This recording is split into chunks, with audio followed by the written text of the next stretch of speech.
Good evening. I'm Bill Bowie, and welcome to our committee and board meetings this evening, September 28th, 2022. It's 6:30, and it's time to make a requisite motion so we can conduct these meetings virtually. To conduct this meeting wholly electronically and to effectuate both the emergency procedures authorized by FOIA and the Fairfax County Emergency Ordinance, the Park Authority Board needs to make certain findings and determinations for the record, as we did at our first electronic meeting. During our meeting, if you wish to be recognized, please raise your hand, and when I recognize you, please say your name. This will ensure that you are recognized and the public knows who is speaking. If you intend to vote nay or abstain on any item, we will need to do a roll call on those votes. Because each member of this board is participating in these meetings from a separate location, we must verify that a quorum of the members is participating and that each member's voice is clear, audible, and at an appropriate volume for all of the other members. Accordingly, I'm going to conduct a roll call and ask each board member participating in this meeting to state your name and the location from which you are participating. And I ask that each one of you pay close attention to ensure that you can hear everyone else. And following this roll call, we will vote to establish that every member can hear every other member's voice, and we will go alphabetically. As the evening progresses, if additional board members join us for the meeting, I will ask them to identify themselves and from where they are participating. Dr. Adu. Abna Edu, participating from my home in Franconia district. Okay. Maggie Godbold. Maggie Godbold, participating from my home in the Sully district. Linwood Gorm. Linwood Gorm, participating from my home in the Mount Vernon district. Tim Hackman. Tim Hackman, participating from my residence in the Dranesville district. Ron Kendall.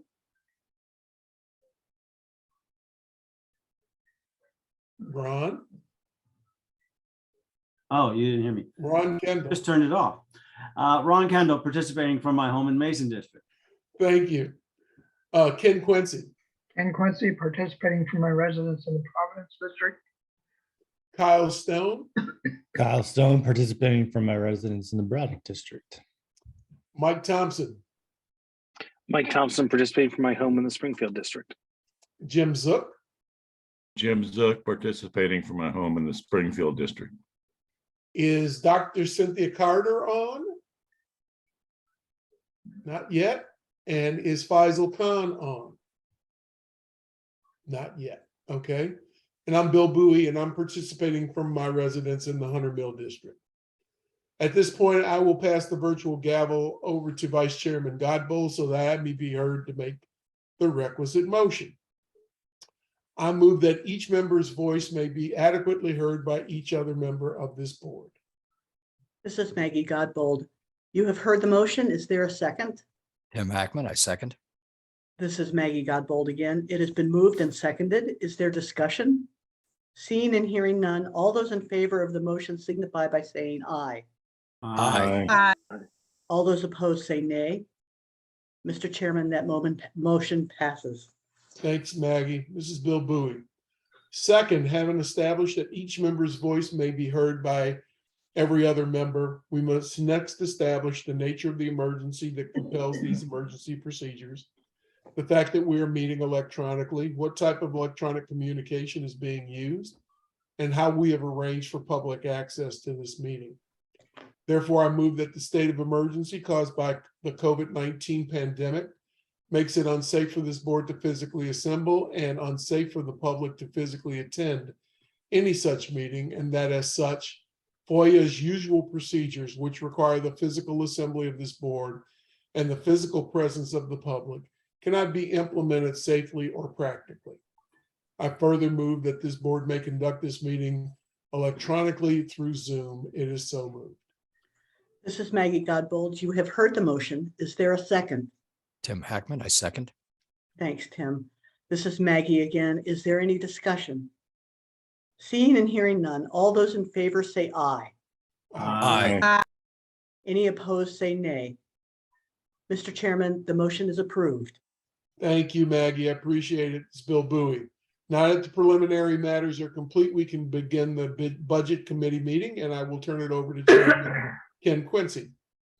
Excuse me, Chairman Bowie. This is Yes. Amy Vosper, Deputy Director. I do see that Dr. Carter is now on. Dr. Carter, will you identify yourself and from where you are participating, ma'am? Yes, I am Cynthia Jacobs Carter, and I am participating from my home in Franconia District. Great. Still no Faisal. Faisal, are you there? Not yet. All right, Chairman Quincy, it's yours. Ken Quincy, and I will call the Budget Committee meeting to order. We have a lot to cover, so I'll now turn it over to Mike Peter to introduce the item. Great. Thank you, Chairman Quincy. This is Mike Peter, Administration Division Director for the Park Authority. I have a few slides to go through. What we're presenting tonight is a little bit more detail on the general fund proposed budget package that we're putting together.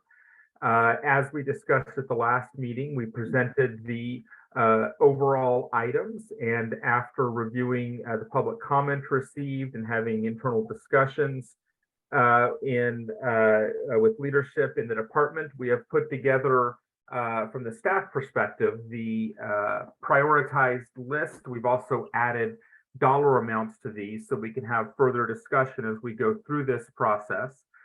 So tonight we'll talk a little bit about what's been added in here, where they are in the priority list, preparing us for the October 12th meeting when the Park Authority Board in full will be reviewing and hopefully endorsing the final package. So with that, if we can go to the next slide, please, Allison. Again, just to remind everyone where we are, you can see that we've gone through our baseline budget recommendations. We're here in fall 2022, where the board is reviewing and moving towards endorsement of these requests. And then we'll prepare, as I said, after the October 12th meeting to be able to put these together for Department of Management and Budget, and also for the county executives review. So let's jump right into it. Going to the next slide, you can see that we have 4 items here that we went over the last time. We've classified these items as regular operating budget impacts. So again, as this says, these items are required for us to continue at the same level of service where we are right now. We did not prioritize these items because we see these as, again, those increased costs to be able to do the same business that we have been doing. We'll go through these real quickly. If you'll go to the next slide, please. In reviewing our operating expenses, as we were identifying our CPI and our baseline increases, as you've seen in the news, the increases are as high as 8 to 9% year over year at this point. And when we've taken a look at specific line items, our contract items, as well as fuel and some of our different consumables there, we've identified this to be at about $275,000 as a baseline. Next slide, please. We've discussed the ongoing success of our summer concert series. And how it was, again, very successful this last summer, as the Board of Supervisors had approved $150,000 for us to provide the increased services, as well as provide the longer concerts and the higher volume of concerts. So with that, we have calculated that this would continue to be at that same level at $150,000, presumably an ongoing fund, so we can keep this moving forward each summer. Next slide, please. So with this, we have been working very closely with the Park Operations Division to identify some different internal calculators that we would apply when we are looking at new land acquisitions, new purposes of parks and facilities, major renovations. And in this, what we've seen up until this past year is that we had to pull funding from other sources throughout the Park Authority to be able to address the needs of these newly acquired or renovated sites. Last year, we did receive ongoing funding to help with utilities, to help with natural resources maintenance in these areas on a management level. Also to help with stabilization and in some cases being able to demolish structures that exist there as well. So in order to be able to properly service the 9.35 acres that have been added to the inventory last fiscal year and into this fiscal year, this request totals $350,000. Next slide, please. Now, here with the bamboo removal on Parkland, which would be the next slide.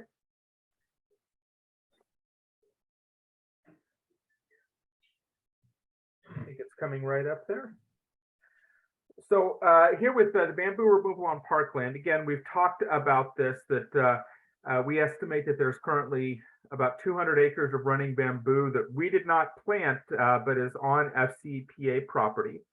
So we've calculated the annual operating cost to be about up to $400,000 for program-related expenses. This would allow us to have a planned and targeted approach to treat up to 20 acres of FCPA parkland on an annual basis. And of course, this would allow us to prioritize equity and allow for a proactive method instead of reacting to those most vocal complaints that we may receive out there. This also is proposing adding an ecologist 3 to manage the effort and to be able to, once again, proactively respond to citizen inquiries.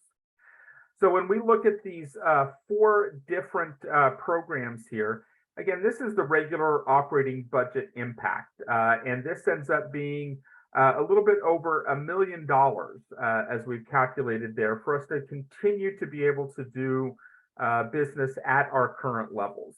So if we go to the next slide, you see that we have a list here and it covers 2 slides. This is about another $4.5 million. And we've prioritized these requests based on the priorities of the board, the priorities of leadership, the priorities of the county to deliver the best possible services we can. We've prioritized equity, the environment, safety, as well as making sure that we're taking care of what we have in our system currently, and to be able to extend our services as much as possible to the community. Next slide, please.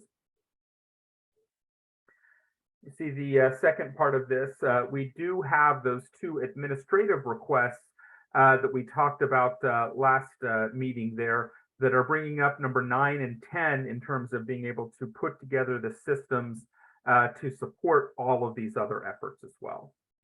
So going to the next slide.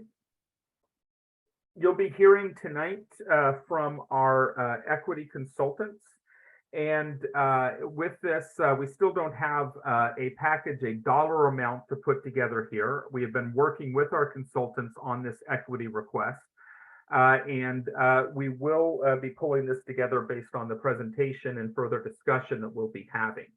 Essentially, what we're focusing on right now is to be able to keep our system as it is without having to increase fees at the present time, so we can focus on the larger picture of looking at what our revenue model could look like and how we can bring equity into every part of our operation. So you'll be hearing more about this in the larger board meeting in just a little while. Next slide, please. So we have actually 2 slides here for priority 2. They were just kind of put across in 2 different pieces. This is our zero waste trash removal project.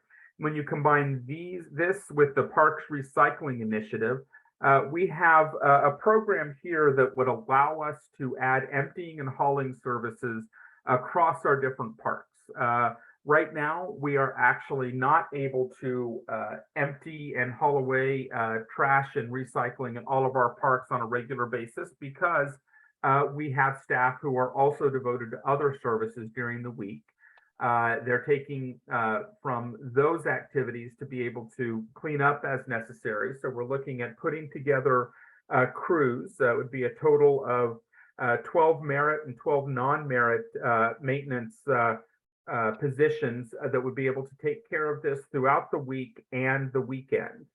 And remember, we're also in this model looking to replace our dumpsters that are located at several parks with 8 centralized compactor systems that would allow us to work very closely with DPWES and make their ultimate hauling much simpler. So here we are responding to the county government and schools zero waste plan, which was adopted by the Board of Supervisors in November 21. It's for zero waste trash removal and focusing on the next slide, which is the parks recycling initiative. Again, these really go hand in hand, and we've put these two together for a total of just almost $1.9 million, which is a combination of one-time purchases as well as the annual maintenance, haul away, and general operating costs. Next slide, please. This is our priority 3 for safety. This is our Park Ranger pilot program, which we've discussed. This we've calculated at a cost of about $730,000. And this includes 3 full-time rangers and 6 part-time rangers as we're looking to be able to implement this across all of our districts and be able to cover our operating expenses, add additional vehicles, uniforms, training, and associated expenses. Next slide, please.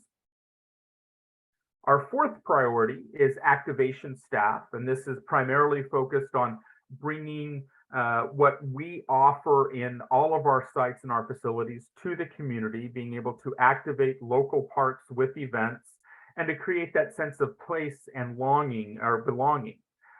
This is primarily focused on staff, and this would cost $265,000. You can see here. This would add 1 merit position and 4 non-merit positions to be able to execute these outdoor community programs. Next slide, please. This is our continuing request to be able to add to our forestry funding to address not just the high-risk trees that have caused problems or are in danger of causing imminent problems. This is to be more proactive in our approach, and this $358,000 would augment our contract expenditures for tree removal, tree management, and would bring us to our annual expenditure rate of at least $634,000 annually. Next slide, please. Adding to our capital equipment budget, which is $200,000 annually, is our priority 6. Adding another $370,000, that then this core amount of $570,000 would bring us back to our FY 2011 baseline that we had in the general fund, and would allow us to revolve through our 378 pieces of equipment and to be able to create a rolling replacement cycle for all of our equipment to make sure that it's usable, safe, efficient, and environmentally friendly. Next slide, please.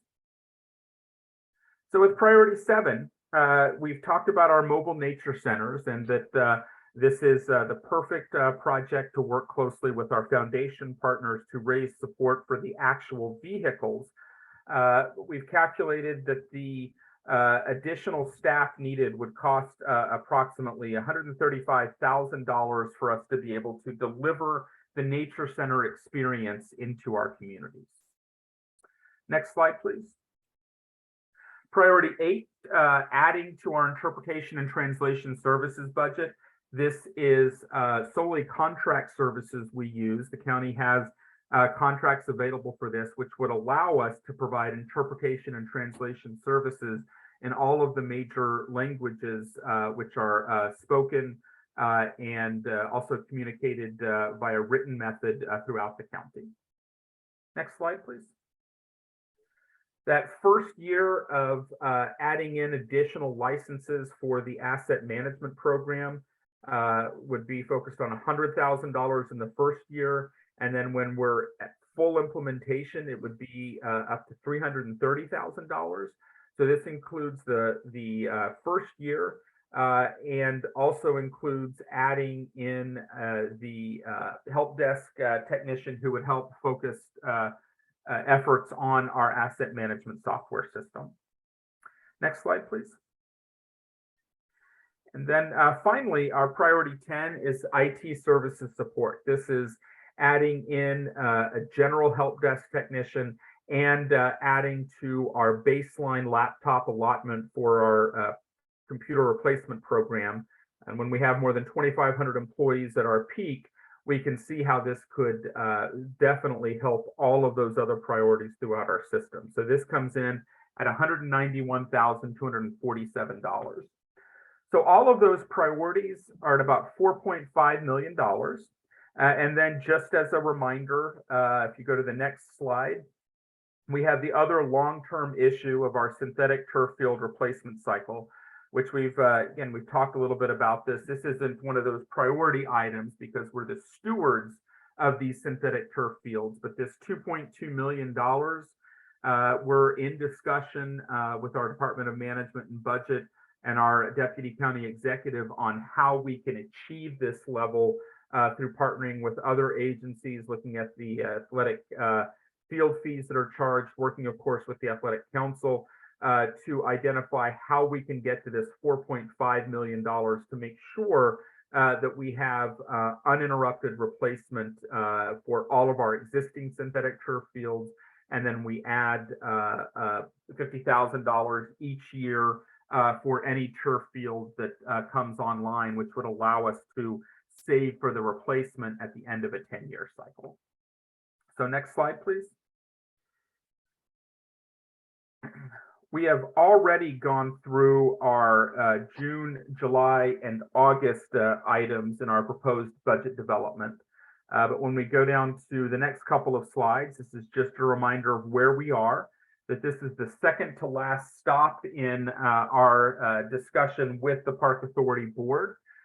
We have our final budget proposal, which we've released here, and will be open again for public comment. And then at our next meeting, on the next slide, on October 12th, the board will review and hopefully vote to endorse our final budget requests. And we will certainly provide any additional public comment for the board to be able to review at that time. And again, if you go to the next slide, you can see the opportunities for public comment. We've gone through September 14th. We've gone through the 15th to the 23rd. And here we are at the 28th. I believe we have some public comment in our PAB meeting agenda tonight. And public comment can also be sent to the email address parkmail@fairfaxcounty.gov. So with that, Mr. Quincy, I'll send it back to you, and I'm happy to answer any questions or provide any other input.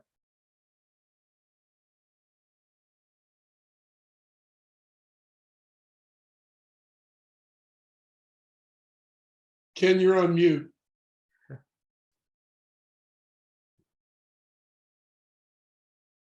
Okay, Linwood. Yeah, I would say good job on this, Mike. I really like being specific and breaking it down.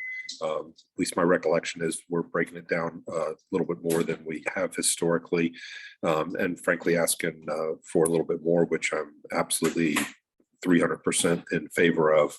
I had some things that are close to my heart that I'd like to see added in there, because I mean, we may get this, we may not get it. So as far as I'm concerned, we should ask for it, everything we can think of that we really want within reason. You know, it has to be credible, but let's make it reason, you know, but as much as we can. Something that's close to my heart, you touched on in the replacement of equipment, stuff like that. And, I especially like seeing lawnmowers because I think we could do a little bit better job of that particular thing. And I've said that kind of thing before, but I'd like to add a couple $100,000 more, $500,000, something like that, to specifically fund an extra maintenance position in every area and up that figure on the maintenance equipment with the stated goal of trying to get our maintenance of our parks more to a not a reactive approach. I know I do, and I'm sure everyone else does too, field lots of calls about why isn't this maintained better? Can you please do that? Of course, the supervisors, they're contacting the supervisor at the same time, and I'm bugging Amy and Sarah, and it's getting like the trickle down reactive kind of thing. If we had a stated goal of trying to get to a proactive and not reactive with some more positions and some more equipment, I think that's a fair and reasonable ask. Thanks, everyone. All right, any other questions, comments? I believe Ron has his hand up. Pardon? I think Ron Kendall had his hand up earlier. Oh, Ron. Ron Kendall, yeah. I know we've had discussion over time about adding a second forestry crew. This doesn't seem like this gets us there. If we're just chasing funding to try to fund them fully for this crew we have. Could we rediscuss that at some point? Because I thought our effort was to push towards the second forestry crew and that we had some support at the supervisor level to do that. Item number 2 is we need to read Faisal in because he's joined us. Okay. Faisal Khan, I'm at my residence in Providence District. Thank you, Faisal. And Tim Hack. Yes, Tim. A quick question, Mike. There was a lot of ask for the trash removal and recycling. Have we considered the possibility of going to zero trash in our parks, which I think is the practice in some other systems? Jay, do you want to speak to that? Ooh, so yes, I think that is in. I'll try to. This is Jay Cole, Executive Director of Park Authority. As somebody who's gone through a zero trash effort in a park system, I will tell you it is a nightmare in general, and it exacerbates our maintenance concerns because the theory is to bring in and bring out, but what ends up happening is they bring in and then there's no designated place to put anything, so it ends up everywhere. I think it was a very dark 3 months 3 months that I went through it, so sorry for my very visceral reaction to that one. I did want to point out, and I know Sarah wants to speak as well, I did want to point out that on the recycling aspect, it's an ordinance that's been passed, and so the county is going to a recycling mandate, and so it's more of a this is how much it's going to cost for the largest landowner to go to recycling, which we would love to absolutely do. It's a very large number when you have 420 parks, and we have to have the people to actually collect the recycling. But yeah, so I just wanted to point that out. Sarah, did you want to chime in? Just on the zero trash, that was something we were proposed maybe 10 or so years ago, and it was vehemently opposed by the Board of Supervisors, and so we rescinded that suggestion to go to zero trash within the parks. And to Linwood's comment about additional maintenance staff, the reason that we're asking for additional staff, and this would be 2 more maintenance staff per area for trash, what's happening today is our area staff are spending 2 to 3 days a week just picking up trash. If we were able to add 2 staff to each crew that were dedicated just to trash, then that would free up the existing staff to focus on maintenance and exactly what you're talking about, Linwood. So, we can add additional staff to this request, but really our hope is if we're able to fund the recycling and the trash and the staff that go along with it, it will free up our time, really 5 days a week that we'll have to be able to dedicate on maintenance. And the forestry request that we've submitted really tries to get us to the point that we're not stealing from other pots of money, including park maintenance, to be able to pay for forestry contracting costs. That's perfect on the trash, the reason behind it, the logic, absolutely perfect. But I think it could be additionally sold with some of the rationale and justification that I gave about trying to stay ahead of maintenance, as it indirectly does, but effectively would. But when we're asking, we might as well put everything out there about what we're asking for. I hope it, I think, and I hope it would help us make sure we got that ask. Okay, we have time for one more question. Anybody? Okay. Thank you. We'll be looking for, this is Ken Quincy. We'll be looking for the next reports, Mike, and thank you very much for all the work you're doing on this. If there's nothing else for the budget committee, I will hereby adjourn that committee meeting. Thank you, Chairman Quincy. This is Bill Bowie. I'd like to call to order the September 28, 2022 Park Authority Board meeting. We begin each board meeting with an opportunity for public comment. So I will ask our Public Information Officer, Judy Peterson, do we have any people signed up this evening? This is Judy Peterson, Public Information Officer for the Park Authority. Good evening, Chairman Bowie and members of the board. We do have 3 speakers tonight.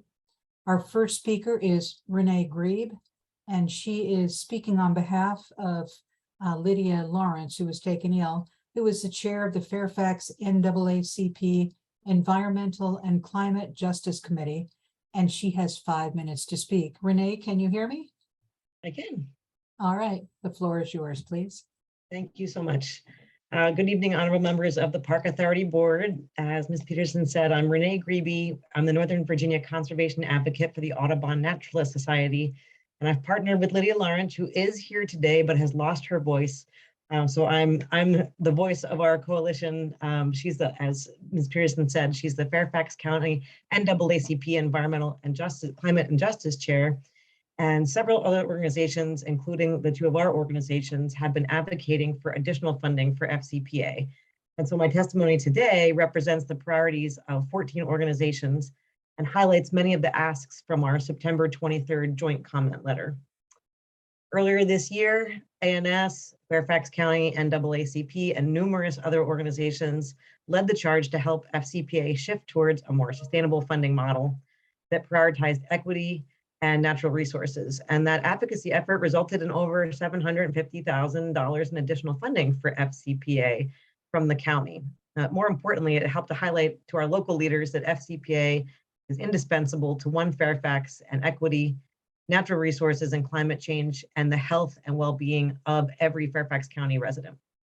So to build upon the success of the previous budget cycle, we ask that the following items related to equity be a focus in the Park Authority Board budget. 1, we strongly support the mobile nature centers that can help meet the needs of all of our communities. The Fairfax County Vulnerability Index has shown that many residents don't have access to reliable transportation or don't live within walking distance of a park. And we encourage the board to approve the mobile nature center program so that all Fairfax County residents will become more engaged in parks and stewardship.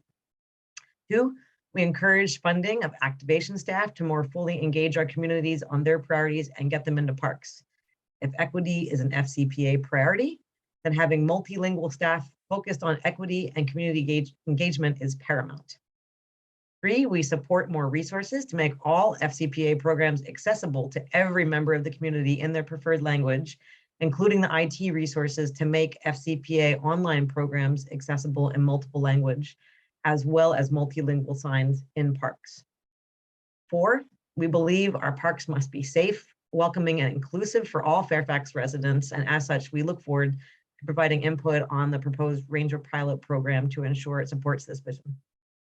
Also, in terms of natural resources, a few asks I want to highlight here are: 1, encouraging additional support for the invasive management area IMA program. to protect our shared natural resources and investments in parks. Under the current staffing levels of 2 employees plus summer interns, FCPA lacks the capacity to quickly respond to existing needs in this countywide program, which adds so much value to the program itself. The 3 additional ecologists that have been approved in FY23 certainly will help, but we strongly urge FCPA board to take advantage of the program's popularity and momentum as more prospective volunteers hear about the program and wish to receive training to address the invasive weed problem that we have. And we anticipate that there'll be additional staff capacity needed as this challenge grows. And I'm an IMA site leader myself, so I know firsthand how really valuable this program is. 2, we strongly support funding for additional ecologists at individual parks and countywide. A lot of parks have extensive natural assets whose protection is really complex, and it's just critical to have that ecologist eye and that level of expertise on the ground working with volunteers and managing strategic actions. 3, we strongly encourage you to increase funding for forestry. We just heard a little bit about that. Trees are integral for healthy communities, climate change mitigation, and equity. And while we have to address that backlog of removal of hazardous trees in our parks, we also must be able to have additional forward-thinking management of replenishing those forests. 4, we encourage support for the new Landscape Legacy and Sustainability Program. Last year's investment in the program demonstrated forward-looking investment in managing our parks' natural resources. We're really appreciative of that funding. And we encourage the FCPA board to continue to seek funding to support that program as necessary to achieve the goals that it has. And 5, finally, we support FCPA addressing trash across our parks with increased funding for recycling, staff coverage, and capital equipment. Litter is not only unhygienic, but it harms wildlife and human health, particularly as it ends up in our waterways. We advocates from these 14 different organizations stand together, ready and willing to mobilize every Fairfax County resident on behalf of the Park Authority, and we are committed to continuing our journey with you to ensure that this agency represents equity and natural resource stewardship in every aspect. Thank you so much for your time. Thank you so much. I appreciate your good timing. All right, our next speaker is Mr. Alcott, John Alcott, and he would like to talk on the topic of dog parks. Sir, can you hear me? Yes, I can. Can you hear me? We can. The Can you floor see is me yours, as well? sir. Can you see me as well? We can see you as well. Excellent. Well, thank you very much, Public Information Officer, and good evening, everybody. I am just so honored to be able to address you for just a couple of minutes. I live in Springfield. I'm a frequent user of the South Run Dog Park. I'm actually one of your dog park volunteer monitors, and my responsibilities include picking up litter, dog poop, and helping remind folks about some of the rules and regulations. I'm also one of the folks that take advantage of the wonderful courses that the Park Authority offers. We've taken obedience courses, agility courses, scenting courses, and because of that training, my dog recently got certified as a therapy dog with the Fairfax County Pets on Wheels program. And we just made our second visit last night. And we're really, again, so thankful for the services that the Park Authority provides, and we welcome the opportunity to make our contributions.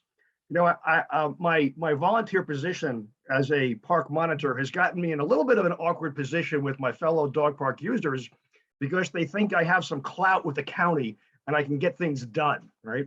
Now, I have a great relationship with Marco Suarez, the Area 4 park manager.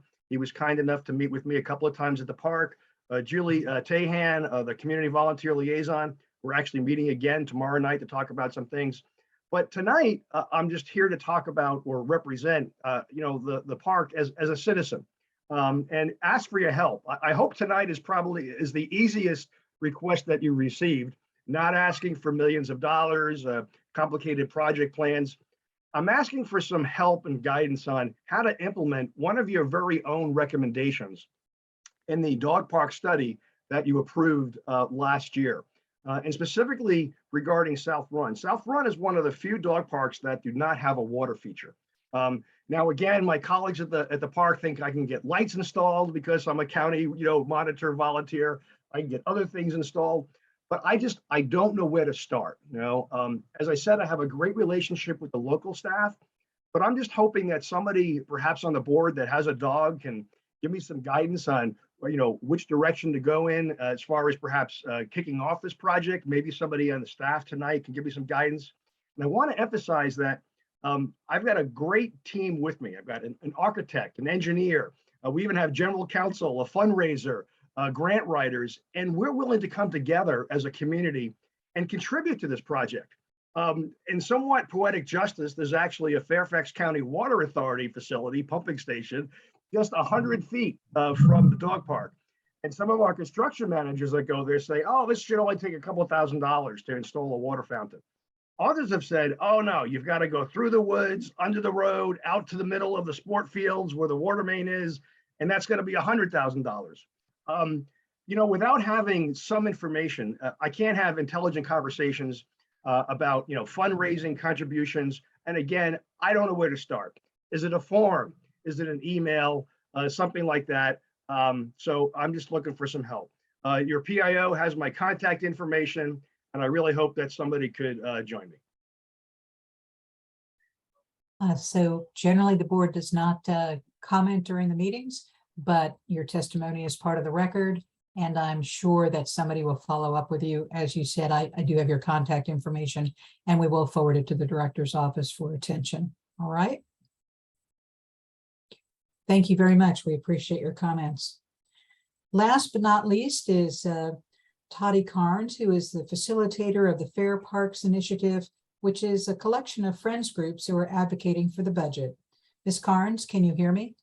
I can. Thank you very much for the introduction. Sure, your 5 minutes and the floor is yours. All righty, thank you.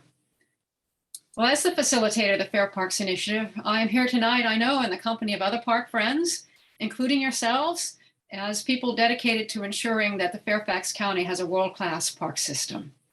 We acknowledge and most sincerely thank the board for all that you have done in securing over the decades significant capital projects and improvements relating to our parks. We note, however, that for many years, particularly since the Great Recession of 2008, there has been a serious lack of taxpayer general fund support for Fairfax County parks, which has proved especially detrimental to the appropriate staffing, operations, and maintenance of our parks. These deficiencies have been so great for so long that it is difficult to know where to start in rectifying them. We submit that a good start is an acknowledgement of the problem.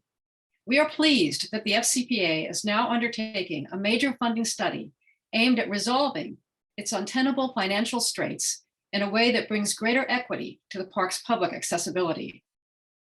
While awaiting the results of and action on that study, we suggest that the present personnel shortage be addressed by filling all authorized positions for which the county has provided funding. We understand the financial temptations of not filling vacant positions in order to repurpose their funds for other needs. We believe, however, that people, Park Authority employees, next to the cultural and resources of our parks themselves, the people are our park's most important assets.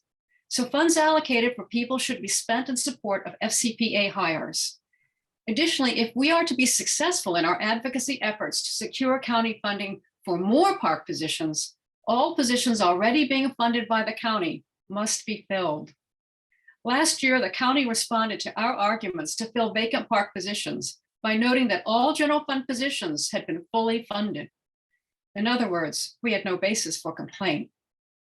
Increased staffing at our parks is a need to which we, the friends groups comprising the Fair Parks Initiative, are committed. All of our parks are under the FCPA's Resource Management Division. We are working with the RMD Director, Ms. Laura Grape, to concretely identify additional positions needed at our parks. We appreciate her willingness to meet with us and to consider information and documentation which we are currently developing and will in due course submit to her. Given the depth of deficiencies in personnel and operations and maintenance funding, we also appreciate the difficulties in prioritizing budget needs. We agree with identification of equity, One Fairfax, as the #1 rank ordered budget priority. This is because we believe that providing equitable access to our parks inherently requires increased staffing for them. Most of our parks cannot be open and safely available for access without A, personnel on site, and B, operations and maintenance personnel to keep the site safe, helpful, and operational. We also strongly agree with trash containment and removal as the #2 budget priority. A world-class park system has many quality elements, not the least of which is an aesthetically appealing appearance, free from uncontained litter and overflowing trash cans. Aside from appearances, the proper containment and collection of trash is necessary to the health of the flora and fauna of our parks, the waterways of our stream valley parks, and of neighboring environments into which uncollected waste migrates. Regarding forestry operations, we respectfully disagree with rank ordering this critical function at #5. We submit that it should more appropriately be in 3rd place. This is an area of operations, as commentary tonight has indicated, is likely to require increased funding not only this year, but for years to come. This is especially so given the Board of Supervisors' adoption of the community-wide Energy and Climate Action Plan with its requirement to expand the county's tree canopy by 60%. Apart from the growing tree canopy on parklands, increased funding is necessary simply to prevent the ongoing degradation of Park Authority forests, which are rife with trees having the life strangled out of them by invasive vines. The Park Authority is the steward of countless trees and should be adequately funded to remove those that need to be removed, to rescue those that can be from entangled entrapment by invasives, and to promote the propagation of an expanded tree canopy. Thank you for this opportunity to communicate to you our commitment to increased staffing and our support for equity, which requires increased staffing, trash containment and removal, and forestry operations as the top budget priorities. Thank you very much. We appreciate your comments. Mr. Chairman, that concludes our public forum this evening. Thank you very much, Judy, and thank you to all of our speakers. It's very valuable information, and certainly thank you for your advocacy. All right, first up on the agenda tonight is the update from the equity consultant. So I will turn it over to Jay. Thank you, Chairman Bowie. I wanted to introduce you all to our friends from HRNA, who are the equity consultants that we have brought on board. They're going to give a very short preliminary presentation on sort of who they are and some of the work that they've done thus far. This is going to be pretty much the same presentation that they're going to show at the joint meeting on Friday, but we wanted to make sure that we had the opportunity to speak, that you had the opportunity to speak as a board and ask any questions in this type of forum in general. So I will turn it over to HRNA, if you guys want to pull up your presentation and introduce yourselves. Great. Thank you so much, Jay. And thank you to the members of the board for inviting us to present this update to you. My name is Stan Wall. I'm a partner with HRNA Advisors. I'm joined this evening by my colleagues, Callie Seltzer, Connie Chung, Gail Hankin, and Sophia Campbell, who are part of the team that conducted this analysis to date and are supporting Jay and the Parks team on this study. To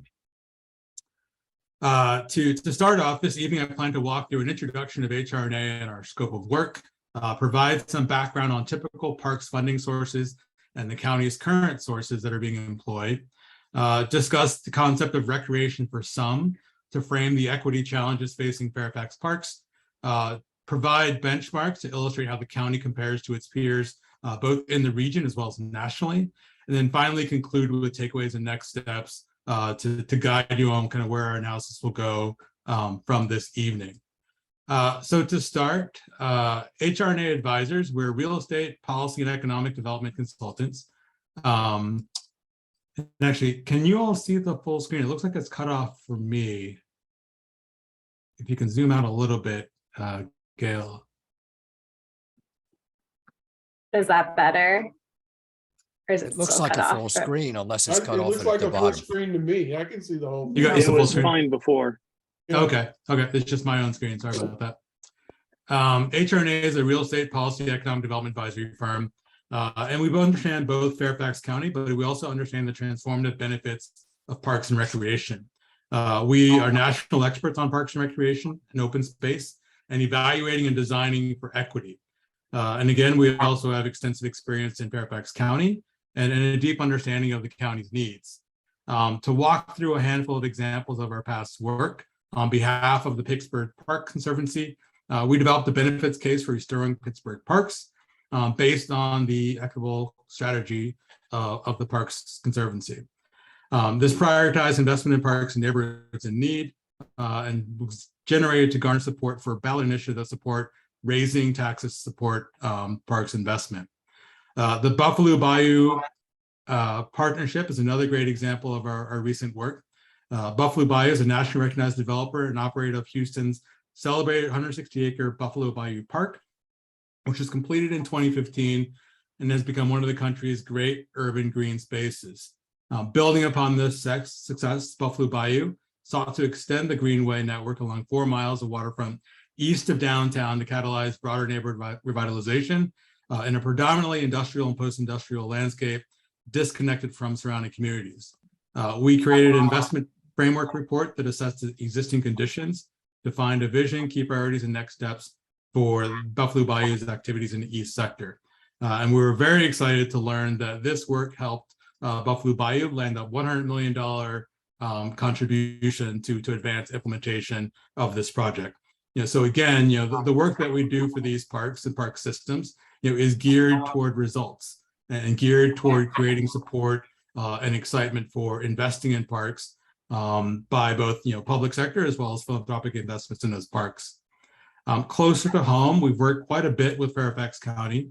We're currently supporting Fairfax EDA on a study of the Springfield area of the county and looking at ways to foster new investment and economic development in that part of the county, the south part of the county.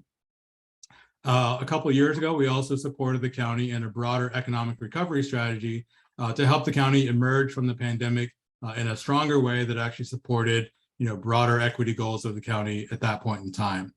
So again, we bring a broad base of knowledge of parks and equity and a broad base of knowledge of Fairfax County. And we're excited to have this chance to support Fairfax Parks in this effort. Fairfax Parks hired HRNA to study inequality within the park system and to operationalize a system where parks, programs, and facilities are accessible and affordable to all. Our work is now focused on recreation, specifically those programs and facilities that fall under the revenue fund.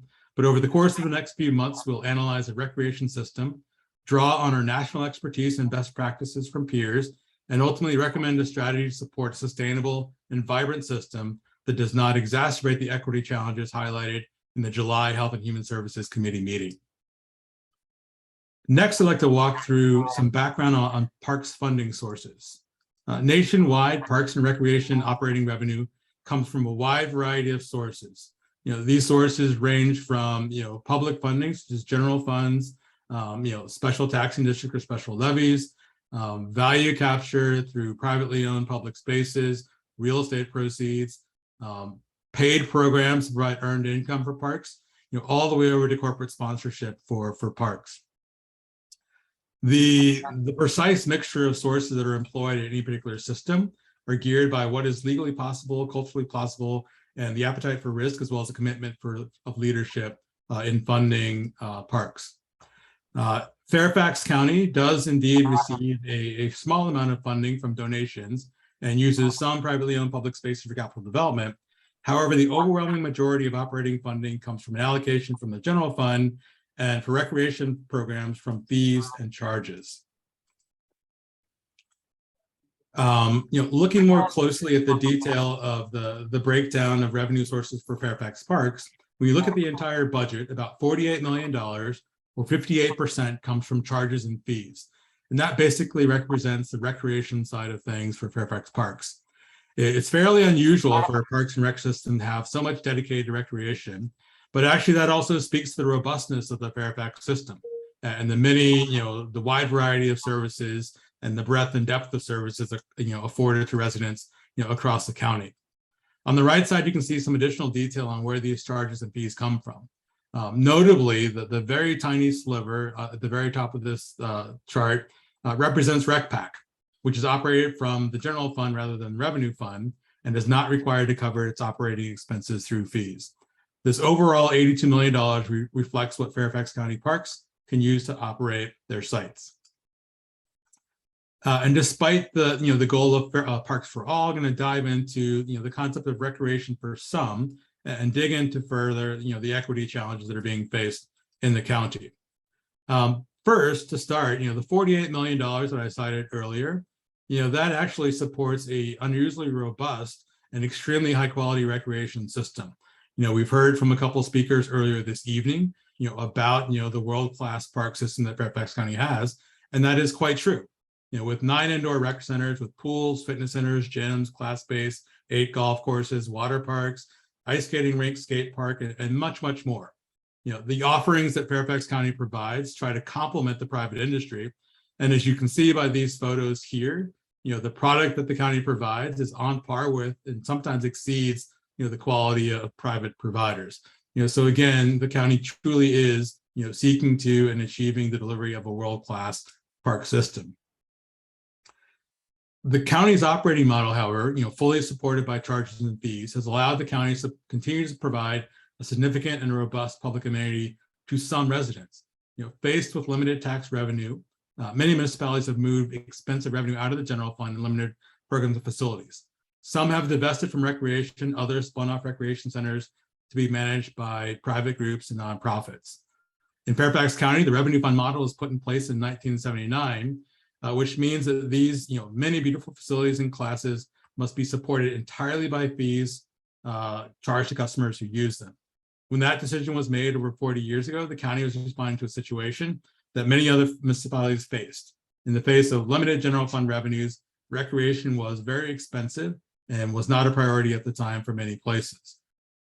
Many cities and counties began a trend of significant disinvestment in their parks. However, Fairfax County, recognizing the immense value of its parks and recreation, both for physical and mental health, building skills, childcare, and very importantly, bringing joy to county residents, a decision was made to not close facilities, not to privatize them, but to keep investing in parks and recreation, providing this incredibly valuable service and incredible world-class amenity to its residents. And that decision was made 40 years ago in a different budgetary environment, as well as a different political environment. It was a different time, and today the Board of Supervisors are very rightly making sure to think about equity and how the impact on low and income people of color, by the approach that Fairfax County takes to funding and charging for recreational services. Now that we understand the importance of parks and recreation, the key is now focusing on revisiting this revenue fund model. As you can see by this chart that was presented in July, we want to bring this back again because it's quite striking when you look at the the misalignment between the county's population in terms of race and income and participation in county's parks and rec programs.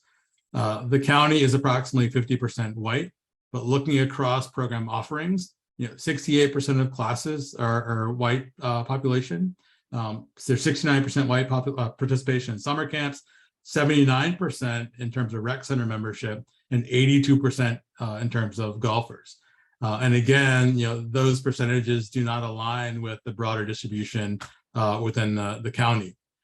Rec Pac, which is not operating out of the revenue fund and not subject to those cost recovery and fee requirements, is therefore much more affordable. And as you can see by this chart, again, is serving a much more diverse population, than the other fee services. Cutting this by income, you see similar patterns. What is most striking on this particular chart is that in Fairfax County, 40% of the population are households earning over $150,000. However, looking at summer camps, 71% of the participation in summer camp is by people earning over $150,000. So once again, these services, while great, are not fully reaching the entirety of the county's population in an equitable way. The high cost of rec center programming and summer camps mean that they are unaffordable for lower income residents. The Federal Department of Health and Human Services considers childcare affordable to lower income working families when it is no more than 7% of household income. For many families, especially lower income families, camps are actually childcare over the summer. And yet over 1/3 of the Fairfax County households earning less than $75,000 a year, the minimum cost of camp represents anywhere from 15% to 100% of their weekly income, much more than the 7%. That's the federal guidance for childcare for lower income families. Looking at this, another way around the lack of affordability, the living wage in Fairfax County, defined by MIT as the minimum standards given the local cost of living, is $114,000 for a single parent of 2 children. With this budget, the single parent would be spending the same amount on summer camp as they would for rent or mortgage, one of the highest categories of spending. So once again, just reflecting, the current cost in terms of the fee services, such as camp, is a major burden particularly for families that don't have, higher means. Looking at, benchmarks between, local peers as well as national peers, once again, we recognize and reinforce that the county is providing very high quality amenities to residents who can afford it. However, the county is leaving behind a significant number of non-white and less wealthy people in the county. To understand this better, again, we looked at other systems locally as well as nationally to understand again where Fairfax stands versus those peers. One big disclaimer is that no single system is exactly alike in terms of how they operate their systems or what is included within a particular budget. However, we've done the best job we could have comparing apples to apples, and even if you kind of adjust for some of those different approaches, it's still directionally comparable. Looking at the next slide, we can see that Fairfax County is near the bottom of the pack in terms of spending per capita on parks and recreation expenditures. Again, this is partially explained by the organizational structure, and that community centers run by NCS and Fairfax fall under the purview of Parks and Rec and many other systems. So again, there may be some differences around the margins, but not enough to change the relative position of Fairfax among its peers in the region or nationally. And again, looking at places like Loudoun, which is also a fairly wealthy county, you can see their investment in parks on per capita basis compared to Fairfax. Looking at the next slide is another kind of another key indicator of the county. And despite that low spending per capita, Fairfax County far outpaces other systems in terms of cost recovery, with 58% of the budget coming from fees and charges, much higher than its neighbors and other systems. And we also know and understand that this is a function of the county's revenue fund model that requires that expenses for recreation be entirely covered by fees and charges. What this means, however, is that Fairfax County's Parks and Recreation is being supported by and serving only a select group of residents who, again, are mostly white and wealthy. The mid-range systems in the middle, and our national experience is that's where systems tend to be, is between 20 to 30% in terms of earned revenue that enables a maintenance and achievement of equitable outcomes. Excuse me. On the final slide, we can also see, on an absolute basis, just how expensive Fairfax County is in every single category. The fees that Fairfax County charges for recreation program is higher than neighboring Montgomery County, as well as Mecklenburg, which includes the city of Charlotte, North Carolina, as well as Minneapolis, in terms of fees for those services. So once again, very high fees that are supporting, again, a very world-class set of offerings that are very accessible only to a few residents in the county. So moving into kind of where do we go from here and our next steps and takeaways. So we assume that the county is charging below market fees, and there might be some increment from increased fees on a sliding scale to support equity expenses. But we know that this is not enough.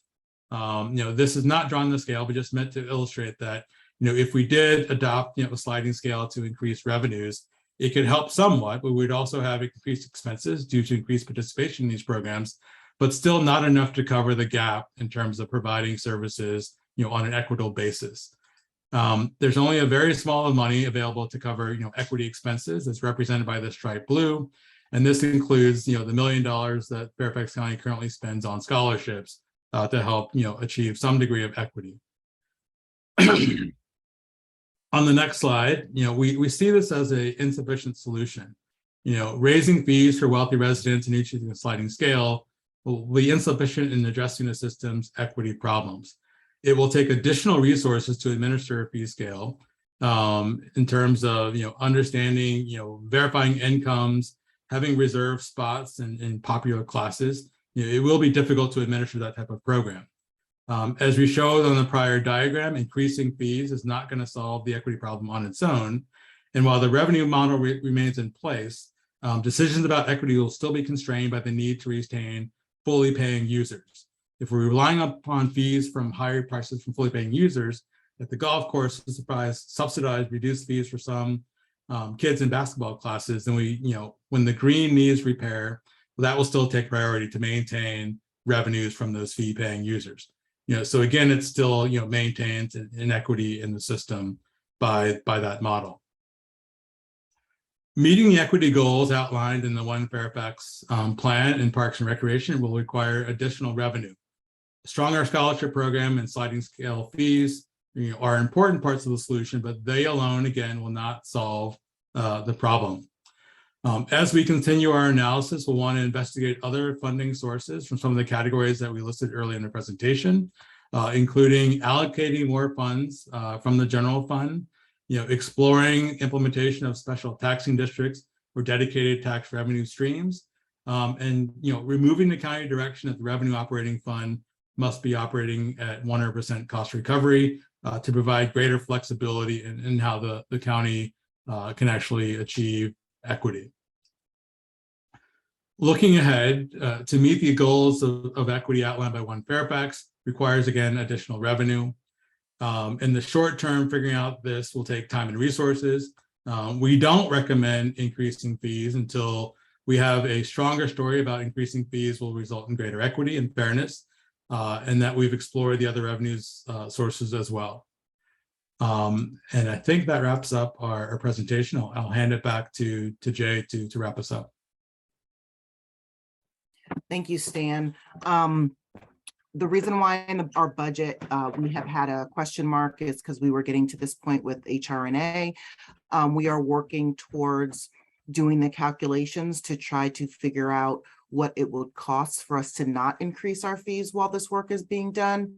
So we are in the process of doing that. When we get that number, then we will be coming back to the board to insert into our budget ask, to include funding so that we can just keep things where they are right now until we can get to an answer.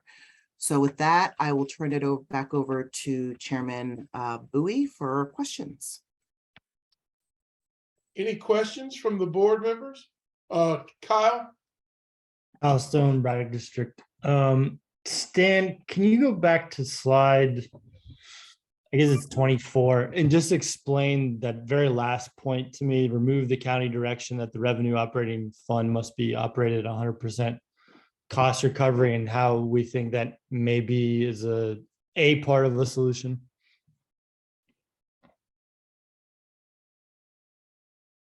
Yeah, and I'll also will pull in some of my colleagues to talk through some of this as well. Gail, do you want to help cover this one?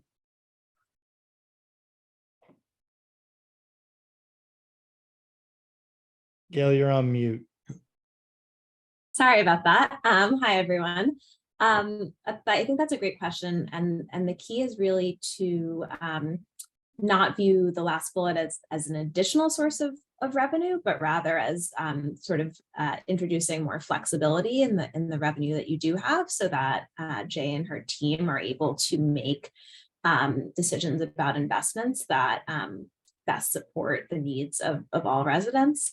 So right now, because the recreation programs need to be 100% covered by fees and charges, that means that classes that the FCPA staff know will be full and are popular and are maybe appeal to wealthier or whiter crowds have to be prioritized because they have to make up that revenue.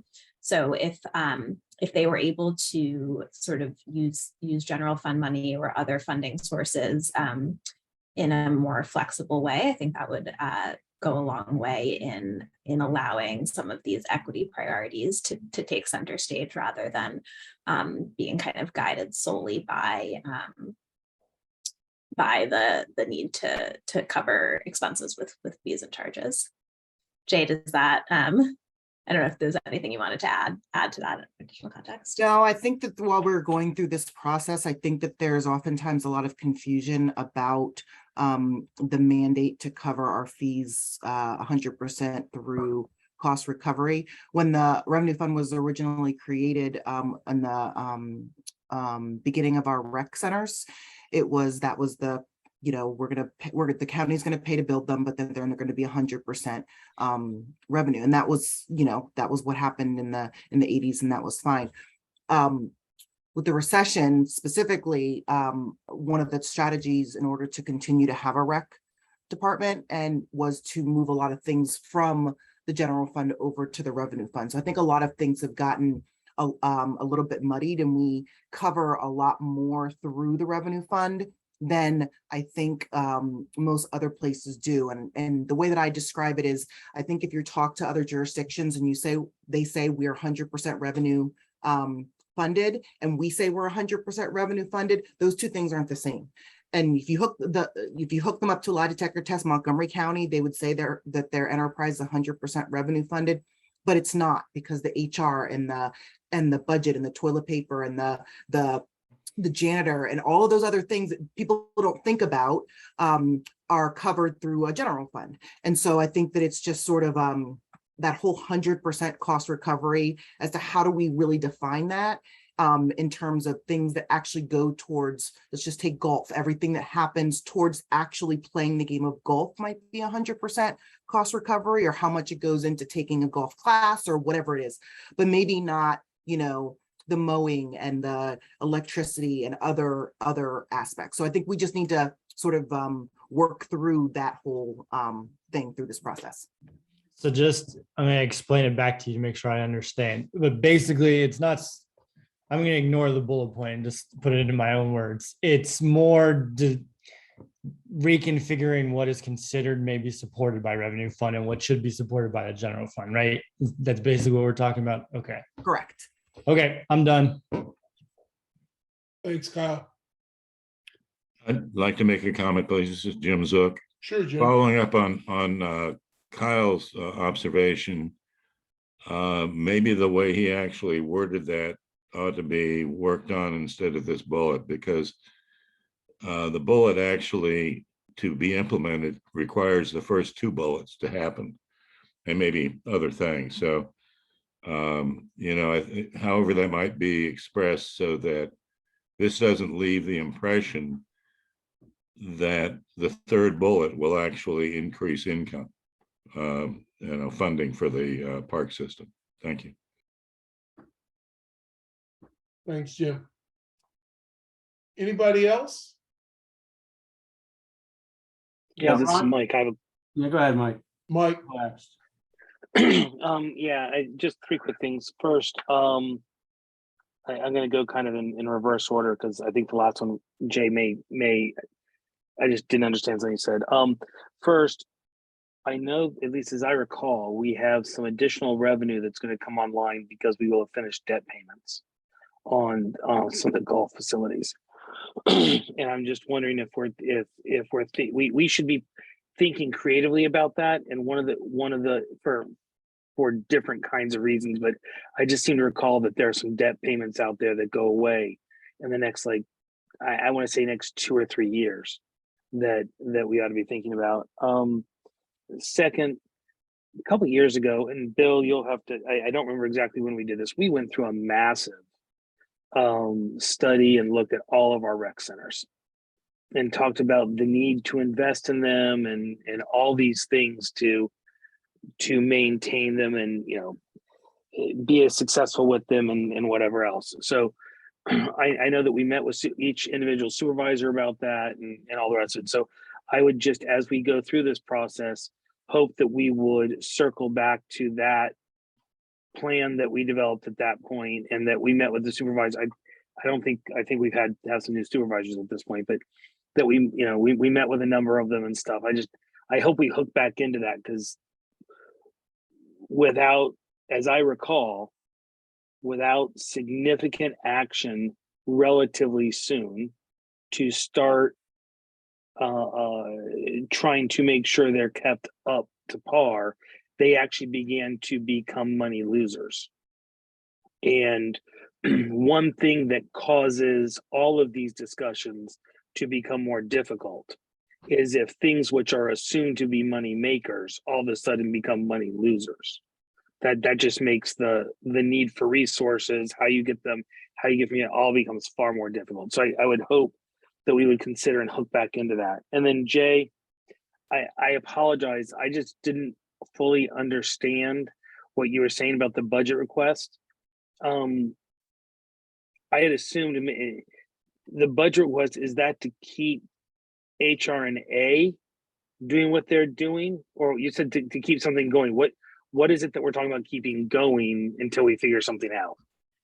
So thanks, Jay Cole, Executive Director. So thanks, Mike.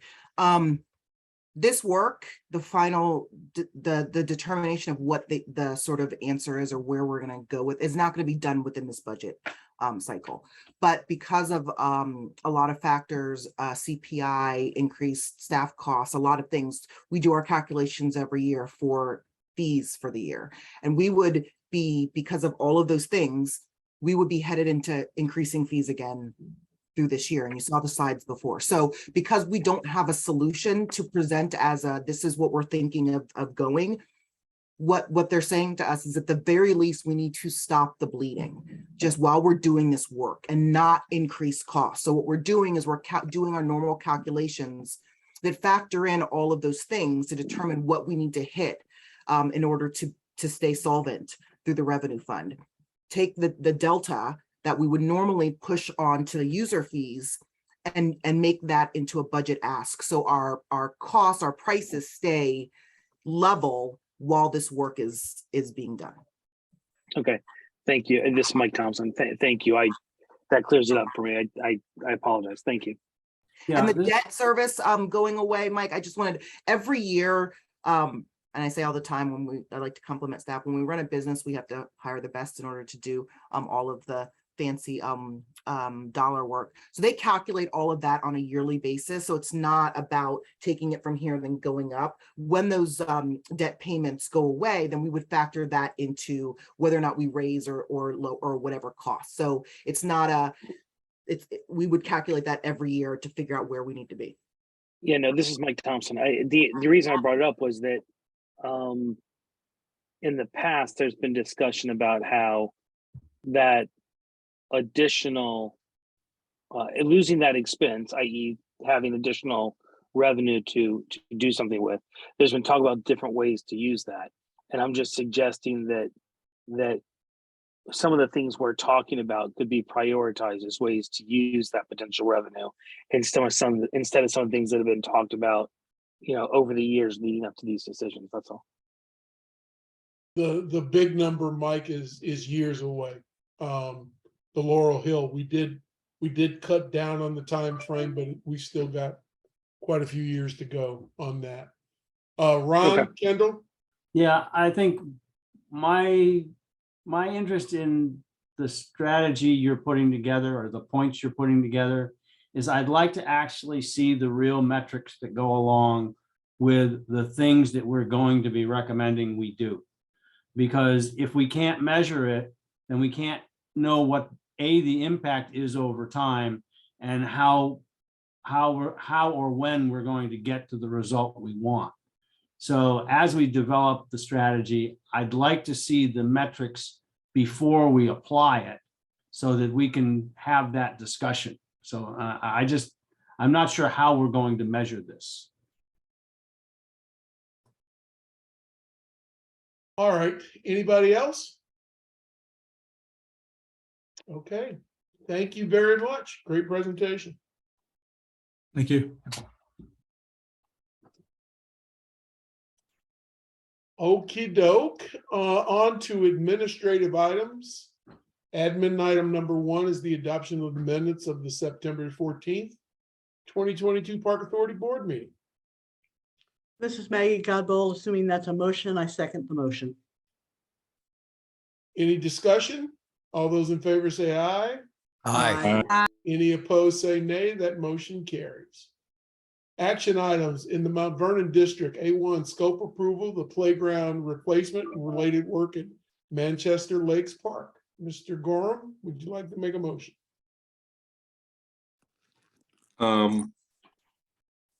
You sure that's in Mount Vernon? I would like to make a motion unless it's in somebody else's magisterial district, which I actually think it is. But I'll make the motion to replace the playground equipment at the Manchester Lakes Park. This is Tim Hackman. I second it.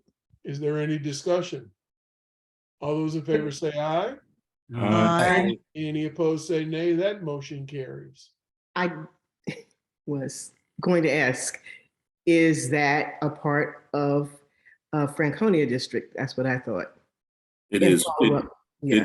It is, Cynthia. And if you'd like to remake the motion and, we back up on the record on this, I would not be offended. Oh, I'm not offended by you making the motion, but I want us to do what is correct because it is a part of Franconia. Should I be the one, or is it okay as it stands? It should be noted as it's in Franconia. I don't think it's got anything to do with the motion, but should be noted it is in Franconia. Thank you. You're welcome. All right, information items. Countywide information item number 1 was the review of the agenda for the joint meeting with the Park Authority Board and the BOS this coming Friday. Countywide information item number 2 was the Planning and Development Division quarterly project status report. And information item number 3 was the update on park operation projects from April until June in 2022. Chairman's matters. I'll be brief because we're on Linwood's time frame. Congratulations to the Northern Virginia Senior Olympics for holding their events. I was not able to participate this year, but Mr. Quincy did a fine job representing us. I participated in the Maryland State Games because of some qualifying things that we had to do. So it was a lot of fun, but I heard nothing but great things about the NVSO, and maybe it's just a function of getting older, but I'm hearing and seeing a lot more advertisements about senior games and senior Olympic events. So as you reach that point, keep moving, come join us, if you will. Saturday was a great day. We celebrated National Public Lands Day. Thanks for Ron and for Kyle for coming out. We also had Congressman Conley, Chairman McKay, and Rodney Lusk came out. It was a great day. We had over 100 volunteers participate. So it was great. And the second portion of that was we officially celebrated Jay completing her tour of all 420 parks. So now we can officially congratulate. And it was done. The highlight of Public Lands Day, I think, were the Duck Donuts, which were absconded by Chairman McKay and Congressman Conley as they went off to other events to make themselves heroes. But it was all in fun. It was a great time. Thank you to the speakers tonight for being our advocates. We couldn't do without our volunteers and the people that support us in a big way. And we certainly appreciate everything that they bring to the table and take their input very seriously as we move forward. And then last but not least tonight, I just wanted to make you aware that Ellie Doyle is not doing well. She's really ill. So please keep her in your thoughts and prayers. I would like to make a special commendation to her while we can, to certainly applaud and show her appreciation for all the great things that she did. So if it is the consensus of the board that we can do that, then we will move forward with that post haste so that she knows. I'll second that motion. Please do, Mr. Chairman. Okay, is there any other discussion of that? All those in favor say aye. Aye. Any opposed say nay. That motion carries. Thank you very, very much. And with that, I will turn it over to Jay. Thank you, Bill. Okay, next slide.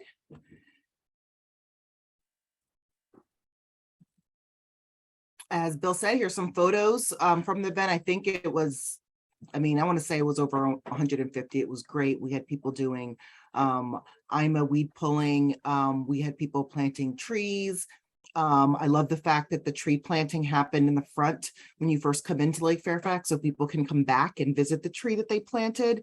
In general, bottom left, my kids, the tree planting was my son's favorite. My daughter's favorite was picking up trash. And so it was a really, really great, the weather couldn't have been. I'm gonna agree with what Bill said, that the amount of donuts that were absconded makes me have to think of looking back into any bribery laws for public officials as to whether or not it reached that's how good and popular they were. But everybody got donuts, so it was really great. Next slide. This is just some of the pictures of folks that were here. I think it was a really great day. We also got a letter from Senator Warner, about Public Lands Day. So it was really a really great day. I want to thank all of the staff who put in a lot of work. There was over 100 people there, but man, I tell you, the amount of staff that were there, working and making sure that everybody was having not only a great time, but a very useful time. There's nothing worse than standing around and not feeling like you're actually able to do the thing that you came out to do. And so the amount of staff that came out and did that was just phenomenal. So I just wanted to thank them and thank you very much. I am finished. I'm not really sure what I'm going to be doing with my time anymore. My son asked me, did you really go to 420 parks? I said, I did. And he said, but that's more than 2 a day. I said, it is. He said, but there were days that you were home. So I think he thinks I'm lying because he doesn't understand that I could do 10 in a day. So next slide. We also had the Sully Community Center opening on September the 17th. It was a phenomenal event. For those of you who don't remember, but we contributed about $1.5 million to this project to provide a second gym at Sully Community Center. The opening was a phenomenal success. We had people from everywhere. The building is beautiful. I highly recommend that you go and visit it. Sully Community Center is one of the places that we are going to we are going to really be looking at equity to make sure that we don't have a tale of two rec systems in the Sully gym, where one gym is run by NCS and the other gym is run by the Park Authority. So we're going to be looking and making sure that all of the programming that we provide at Sully Community Center is available and affordable to the normal patrons of that center, plus everyone else. Next slide.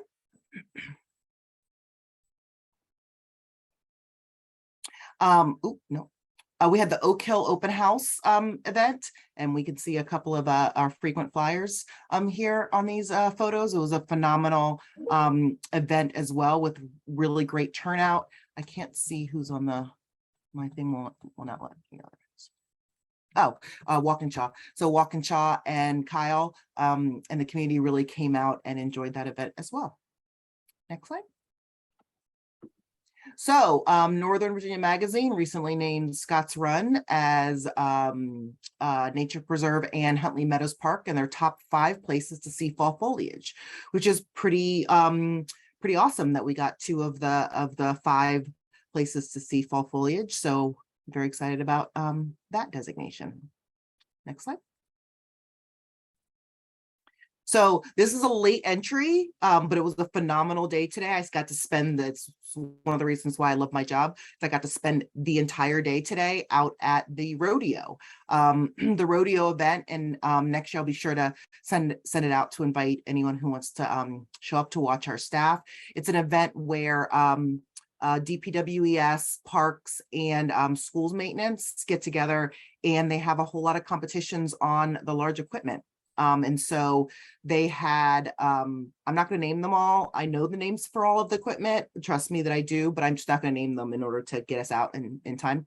But the bottom left is me competing. I won't tell you what place I came in. It was not last, but it was not first. It was someplace between the two. But it was just a phenomenal day. And it just reminds us all about how hard these jobs are and how much finesse it takes in order to get a softball from the top of a cone into a trash can. Next slide, there's another photo. We actually received a lot of awards. We had number one, and I think 4 categories.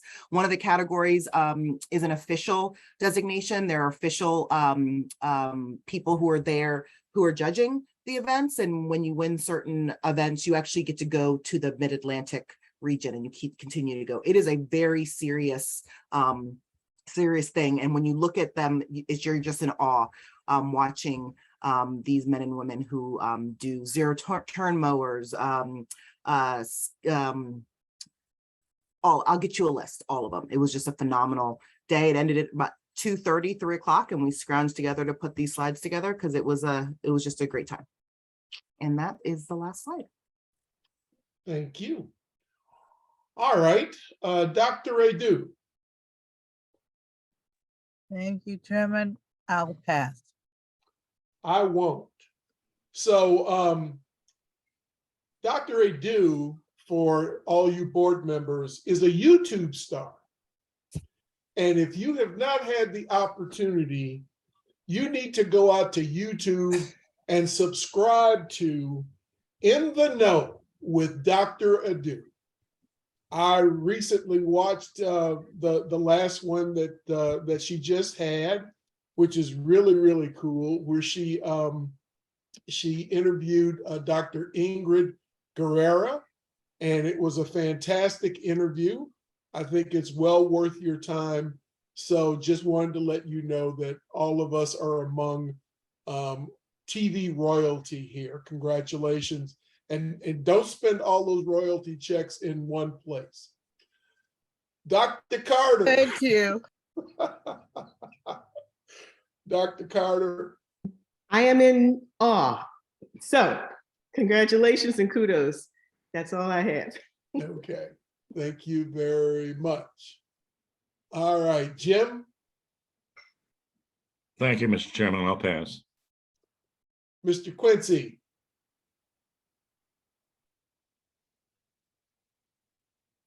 Ken Quincy.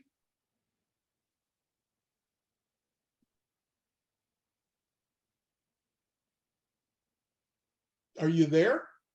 Ken, you said something, but you're muted.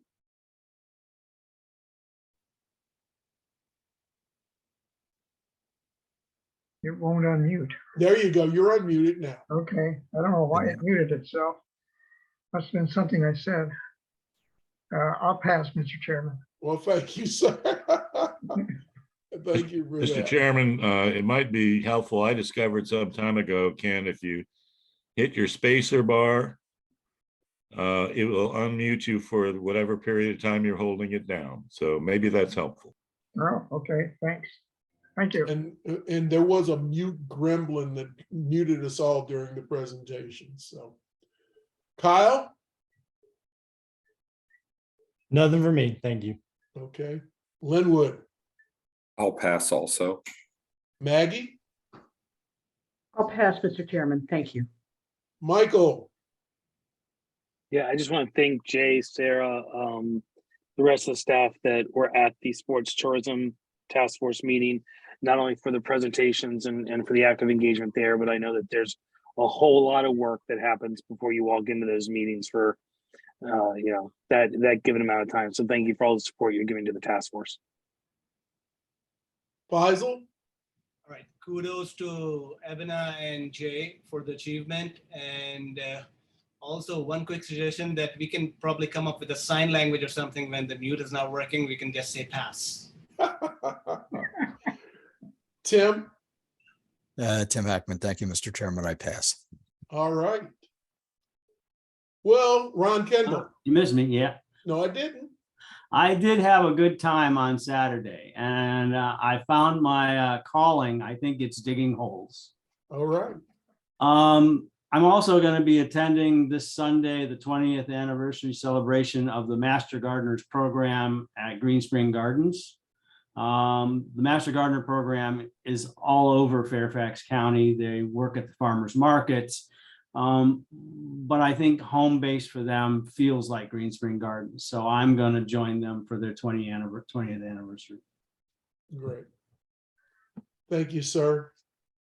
All right. Well, thank you, everybody. It's a pleasure, as always, seeing your smiling faces. Thanks for all the great things that you do. And with that, we are adjourned. Good night, everybody. Good night. Thank you. Thank you. Thank you. All right.